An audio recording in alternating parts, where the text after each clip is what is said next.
Assalamualaikum warahmatullahi wabarakatuh. Halo semuanya, perkenalkan saya Keisha Sabinatullah Quraini dari jurusan Sistem Komputer SK6A Indralaya. Baiklah, di sini saya akan mempresentasikan hasil dari proyek yang sudah saya selesaikan yang berjudul Prediksi Strategi Marketing Bank dengan menganalisa variable balance terhadap variable deposit menggunakan algoritma Ensemble XGBoost. Baik, yang pertama kita ke workflow dulu. Nah, jadi workflow atau alur kerja adalah serangkaian langkah atau proses yang sistematis dan terorganisir yang menggambarkan bagaimana tugas atau pekerjaan tertentu dilakukan dari awal hingga selesai.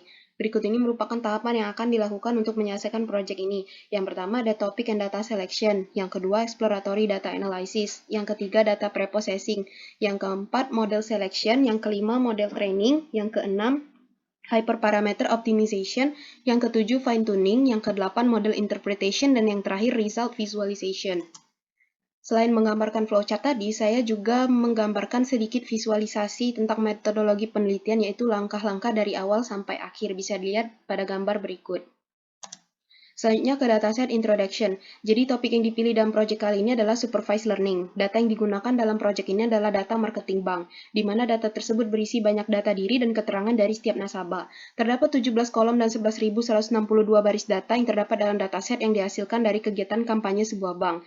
Saya akan memprediksi hasil kampanye marketing dari sebuah bank dan mengidentifikasi faktor apa saja yang mempengaruhi strategi marketing bank di masa depan. Nah, dari hasil analisa tersebut, akan didapatkan strategi marketing apa saja yang sebaiknya dilakukan atau digunakan ke depannya untuk meningkatkan hasil kampanye di bank tersebut. Berikut tampilan dataset yang saya gunakan. Selanjutnya masuk ke EDA atau Exploratory Data Analysis, di mana ini adalah sebuah proses untuk menganalisa dataset dengan tujuan untuk menemukan pola, hubungan, atau kecenderungan yang mungkin tersembunyi di dalamnya. Dalam kasus ini, saya melakukan dua eksplorasi data, yaitu Categorical Data Exploration dan Numerical Data Exploration. Sebelum melakukan kedua eksplorasi data kategori dan numerik, saya melakukan beberapa pengecekan seperti informasi dataset, misalnya tipe data setiap variabel, jumlah kolom, dan jumlah baris data. Selain itu, saya juga melakukan pengecekan terhadap deskripsi data yang menampilkan nilai jumlah keseluruhan yang dimiliki oleh data numerik masing-masing variabel, nilai mean, nilai standar deviasi, nilai minimum, dan nilai maksimum, serta nilai interquartile range. Nah, selanjutnya ada categorical data exploration. Jadi pada tahap ini saya melakukan visualisasi data yang berjenis kategorikal. Data kategori yang divisualisasi antara lain job, marital, education, default, housing, loan, contact, month, dan previous outcome.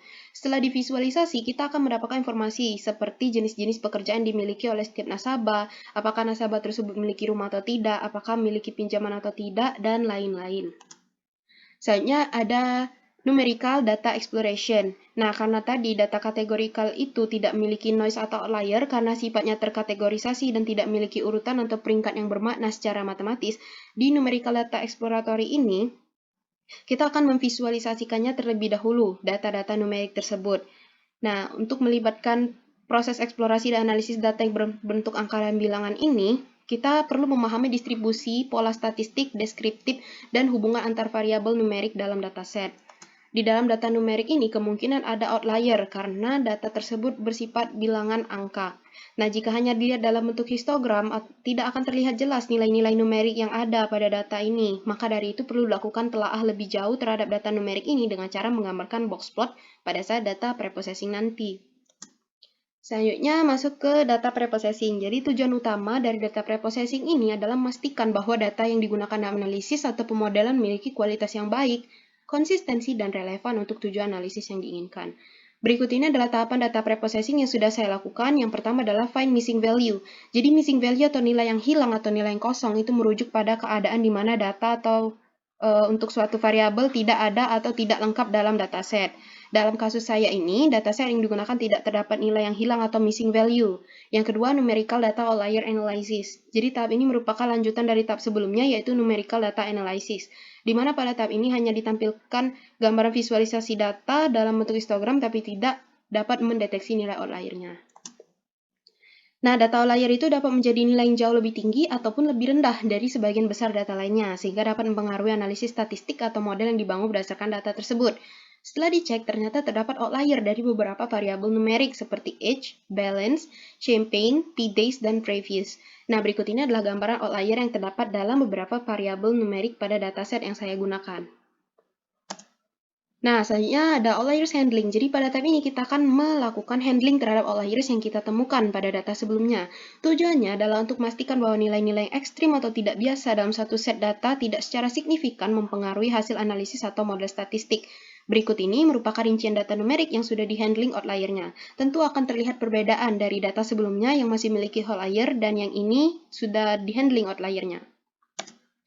Oke, selanjutnya ada columns response analysis. Jadi pada columns response analysis ini kita menggunakan variable deposit, di mana variable deposit merupakan salah satu kunci untuk melakukan prediksi. Pada kolom deposit terdapat dua opsi, yaitu yes atau no, yang artinya apakah nasabah melakukan deposito pada bank tersebut saat melakukan kampanye atau tidak.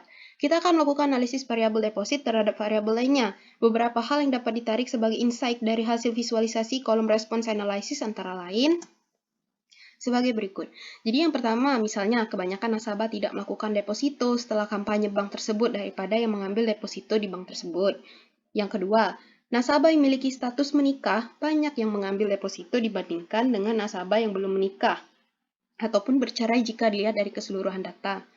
Terus ada lagi nasabah yang bekerja di bagian manajemen adalah yang paling mengambil banyak deposito itu paling banyak dibandingkan dengan nasabah dengan pekerjaan lainnya. Dan nasabah yang pekerjaannya tidak diketahui adalah nasabah yang mengambil deposito paling sedikit. Hal ini berlaku untuk semua variabel kategorikal maupun variabel numerik. Nah, selanjutnya proses terakhir dari data preprocessing adalah data cleaning. Jadi data cleaning adalah proses membersihkan dan mempersiapkan data agar dapat digunakan untuk analisis atau pemodelan dengan cara mengidentifikasi, menangani, dan memperbaiki ketidaksesuaian, kesalahan, dan ketidaklengkapan dalam data. Tujuannya adalah untuk menghasilkan dataset yang konsisten, akurat, dan siap digunakan. Nah, ada dua langkah yang saya gunakan di sini, yaitu mengkonversi yes dan no menjadi boolean, yaitu 1 atau 0. Yang kedua, mengkonversi variabel kategorikal menjadi dummy variable. Nah, dummy variable ini dikenal sebagai variabel indikator atau variabel biner. Jadi, ini adalah sebuah variabel buatan yang digunakan untuk mewakili data kategori dalam bentuk numerik. Selain itu, terdapat kolom yang kurang berpengaruh yang dihapus, yaitu pdays, month, previous outcome, contact, serta beberapa kolom seperti job, marital, dan education yang diubah ke dalam bentuk variabel dummy. Next, kita masuk ke model selection. Jadi pada tahap ini, saya memilih model XGBoost sebagai model utamanya. XGBoost atau Extreme Gradient Boosting adalah sebuah algoritma machine learning yang populer untuk masalah klasifikasi, regresi, dan pemodelan prediktif lainnya. XGBoost ini menggunakan pendekatan ensemble learning yang disebut gradient boosting. Nah, cara kerjanya, XGBoost ini membangun serangkaian model prediktif kecil yang disebut dengan weak learners dan menggabungkannya untuk membentuk model yang lebih kuat. Setiap model baru yang ditambahkan dalam proses ini itu berfokus untuk mengurangi kesalahan prediksi yang dilakukan oleh model sebelumnya. Lanjut ke model training. Jadi pada tahap ini saya sudah melakukan beberapa proses seperti membagi data menjadi 80% data train dan 20%-nya lagi untuk data test. Setelah itu saya menggunakan grid search CP dari model selection di pustaka Scikit-learn. Nah, parameter grid search CP ini berfungsi sebagai kumpulan nilai yang akan diuji untuk berbagai parameter dari model XGBoost. Parameter yang digunakan untuk menentukan hasil error rate atau MSE adalah sebagai berikut. Ada max depth, ada learning rate, ada n-estimator, gamma, subsample, dan call sample by tree.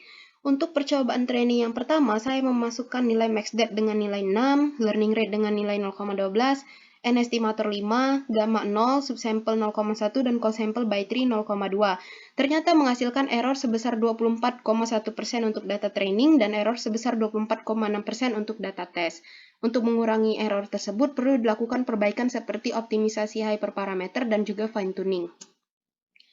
Lanjut ke hyperparameter. Nah, optimization. Jadi, hyperparameter optimization ini adalah proses kita mengubah nilai-nilai parameter grid tadi dengan menggunakan metode yang sama yaitu XGBoost. Berikut ini tabel yang berisi dengan hasil percobaan yang sudah saya lakukan dengan mengubah nilai-nilai parameter grid search CP tadi.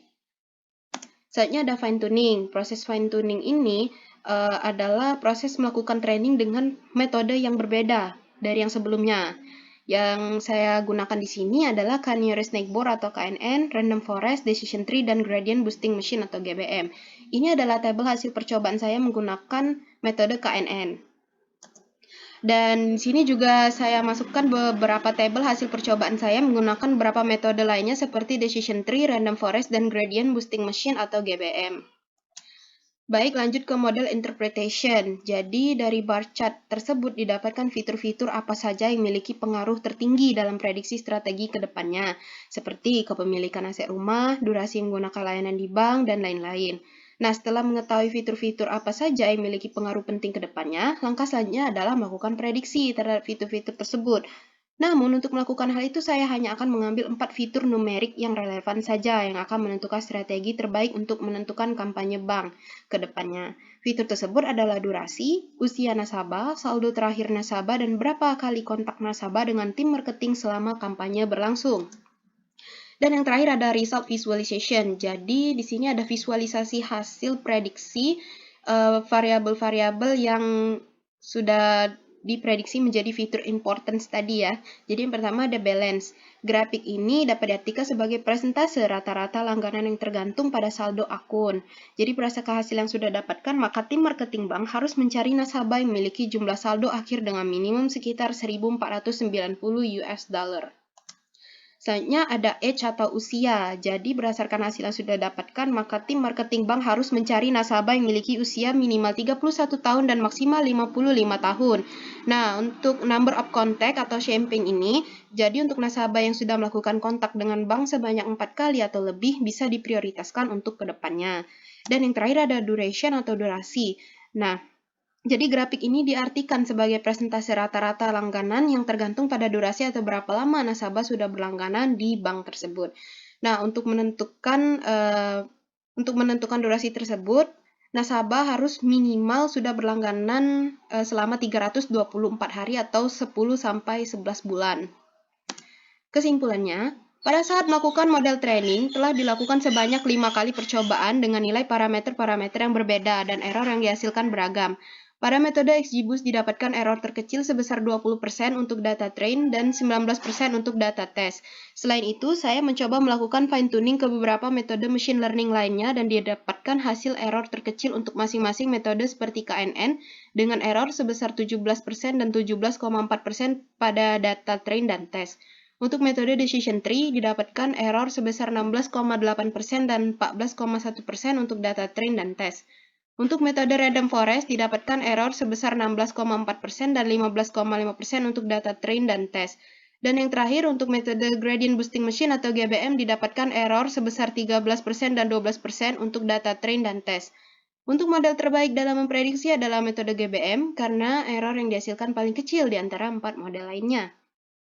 Untuk strategi marketing yang harus dilakukan ke depannya agar kampanye yang dilakukan mendapatkan keuntungan dan tepat sasaran, perlu diperhatikan 4 hal, seperti mencari nasabah yang sudah berlangganan minimal selama 324 hari atau sekitar 10-11 bulan, nasabah dengan saldo akun bank terakhir minimal 1.490 US dollar.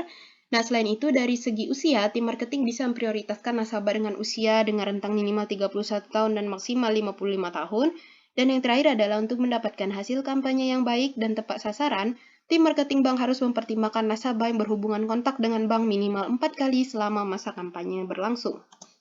Baiklah, sekian presentasi dari saya. Terima kasih atas perhatiannya. Saya akhiri. Wassalamualaikum warahmatullahi wabarakatuh.